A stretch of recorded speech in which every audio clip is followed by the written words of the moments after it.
След провеждане на серия от предварителни разговори, сутринта на 2 април 2011 година под южните склонове на Витоша се събра екип от специалисти в най-различни области – геодезисти, геолог, компютърен инженер, лесоустроител. Целта бе провеждане на първото по рода си в България триизмерно лазерно сканиране на пещерна структура – тронната зала на Духота. С течение на хилядолетия водите на извиращата наблизо река Струма са изваяли в карста една невероятна подземна система, в чието недра тепърва предстоеше да навлезем повечето от нас за първи път.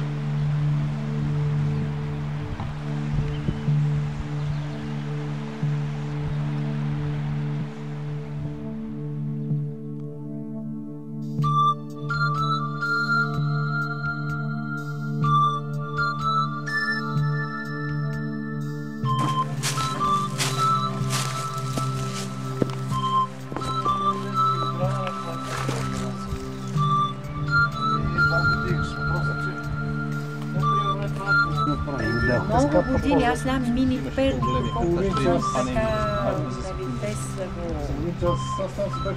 да го прави, да. Имаше фургон, имаше пазач. Както всяко начало, и това беше трудно. Най-вече поради нуждата от отваряне на здраво съзидания преди години изкуствен вход на пещерата. 100 метра след който се намира и самата тронна зала.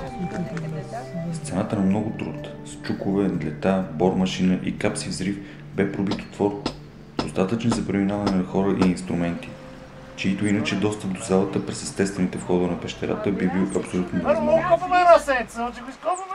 Как влиза, да се чува? Ония дупки на са видели там, дето влизаме пълно с вода в момента. Не, там не съм ходила. Ой, не виж, една дупица, дето влизаме и се завираме. Вътре са догоре пълно с вода. А иначе тук е наш къв вятър тук се представя. Е само като си някакъв тя просто... Течение си. Дух вятър от това. То не знам каква дълбочина беше. Аз съм влизала точно като работеха, галерията на Доводка. И Доводка си не знам колко метра беше.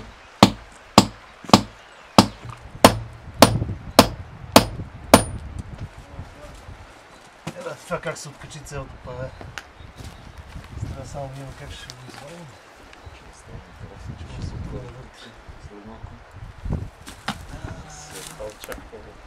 Ще с 100 позиции ще спише и ще изчезна, защото аз не обичам дъвки.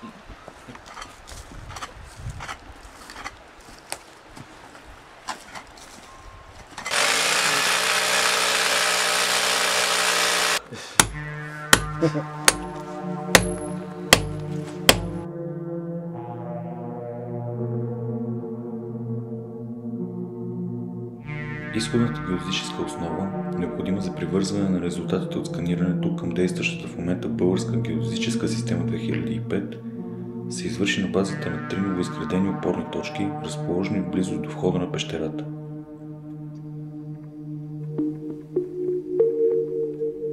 Всяка от тях бе определена с 45-минутни измервания, извършени с мобилно ГНСС устройство Trimble Geo Explorer 6000. Последващата обработка на данните бе извършена с софтуера Trimble Business Center с използването на виртуална референтна станция от мрежата GeoNet, като получената точност по положение за всяка от точките бе в порядъка на 1-2 см. Надморската височина беше определена чрез ГНСС измерване в съществуваща триангулачна точка, разположена върху близкия връх Голяма могила.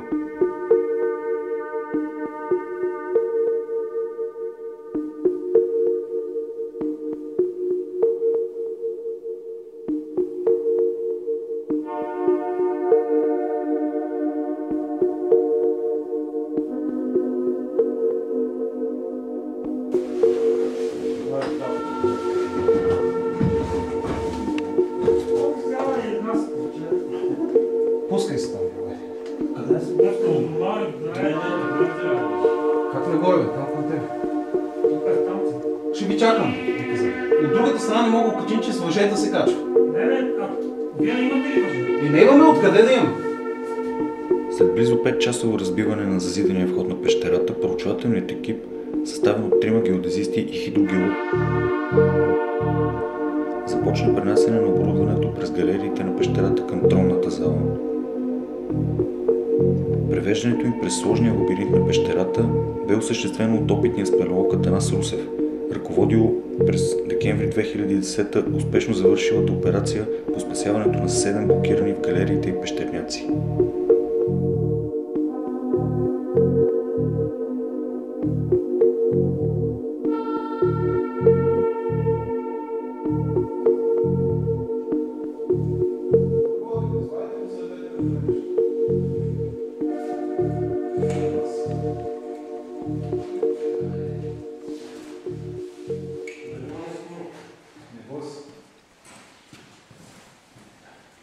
Да, виж как го държа. Да сканирам. М. Скан.